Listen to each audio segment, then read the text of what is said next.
किसी भी इशारे पर 2 मिनट के लिए ब्रेक लगती है तो 4-4 भिखारी आपकी गाड़ी का शीशा बजाते हैं। अब बाज़ इशारों पर, टूल प्लाजों पर लिख के लगा दिया गया है ये पेशावर भिखारी हैं, इनको खैरात ना दें।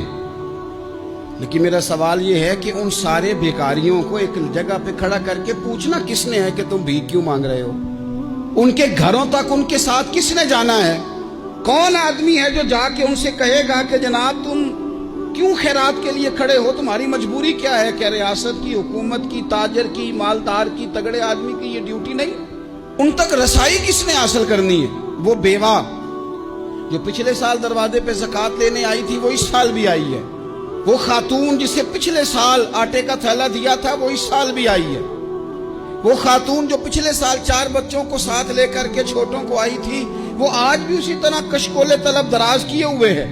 और हजरत उमर क्या फरमाते हैं? सैयदना फारूक आजम रदी अल्लाह ताला अन्हु इरशाद फरमाते हैं, इसको इमाम बहकी ने और इमाम सुयूती ने नकल किया है। हजरत उमर फरमाया करते थे कि अगर मैं जिंदा रहा तो इराक वालों मैं तुम्हारी बेवाओं के लिए जरूरत का इतना सामान कर जाऊंगा कि बीबी जब तक जिंदा रहेगी किसी की मोहताज नहीं होगी। उसके लिए इस तरह के असबाब पैदा कर दिए जाएंगे कि उसे हाजत नहीं होगी। उसके लिए मुस्तकिल बुनियादों पर उसके अखराजात देखकर उसके लिए एहतमाम कर दिया जाए। उसे दोबारा कशकोले तलब दराज करने की जरूरत नहीं पड़ेगी। एक सहाबी थे हजरत जनाब सैयदना खफाफ बिन ईमा गफ्फारी रदी अल्लाह ताला। इन्होंने बड़ा किरदार अदा किया था मैदान उहद में, इन्होंने और इनके साहिबजादे ने। तो इनकी बेटी एक दिन हजरत उमर के पास आई। अब वो बेटी ब्याह के जा चुकी थी, उसकी शादी हो गई थी। हजरत खफाफ बिन ईमा रदी अल्लाह ताला अन्हु की साहिबजादी अपने ससुराल चली गई थी, वहाँ उसका खामद इंतकाल कर गया। वो खातून वापस आ गई, वो हजरत उमर से मिली, बेवा औरत। उस बेवा खातून ने आके, यहाँ तो मेरे भाई वो फौजी बेचारे जिनकी बीवियां, जिनको एक तकरीब में तो खूब एवार्ड देने के लिए बुलाया जाता है। मैंने यतीमी का वक्त गुजारा है, मुझे पता है कि 2-4 महीने लोग आके कहते हैं कोई हुक्म होया तो 10 आ जाए। फिर जब 1 साल गुजर जाता है तो फिर लोग कहते हैं 4 भरा ने काम क्यों नहीं करते। तो ऐसे तो नहीं ना कि अब्बा ऐसे ही चला गया था, बड़ा कुछ दे के गया है, किधर है फलानी चीज। लोगों का नजरिया थोड़े अरसे के बाद और हो जाता है।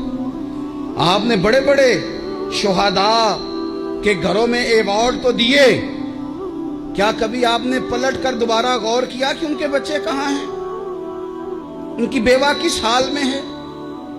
वो जमाने की तेज धूप और तेज आंधी का मुकाबला कैसे कर रहे हैं? बगैर बाप के जो इंसान को खुले आसमान तले वक्त गुजारना पड़ता है वो कितना को मुश्किल होता है। वो किस तरह टाइम गुजार रहे हैं ये कभी सोचा लोगों ने? यहां तो निरंगी सियासत दौरान तो देखिए मंजिल उन्हें मिली है जो शरीके सफर न थे, जो निकले ही नहीं थे वो मंजिल तक पहुंच गए, और जिन्होंने जवानियां गुजार दी वो रास्ते में रह गए। हजरत खफाफ बिन ईमा की साहिबजादी बेवा होके आ गई, बच्चे साथ थे। सरेरा जनाब उमर से मिली और मिल के कहने लगी, हुजूर मैं उस सहाबी की बेटी हूँ जिन्होंने ओहद वाले दिन अपने बेटे के साथ मिल के मुआसरा किया था।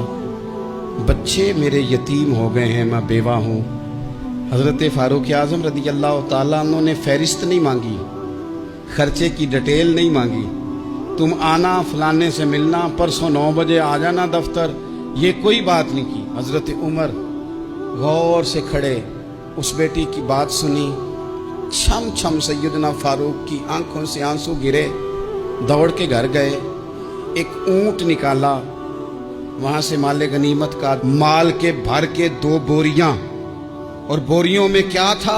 चांदी भी थी, नगदी पैसे भी थे, कुछ जरूरत का सामान भी था, गल्ला भी था। 2 बोरियां भर के ऊंट पे रख के खुद लगाम उस बेटी के हाथ में थमा के का पुत्र सामान भी तेरा है, ऊंट भी तेरा है।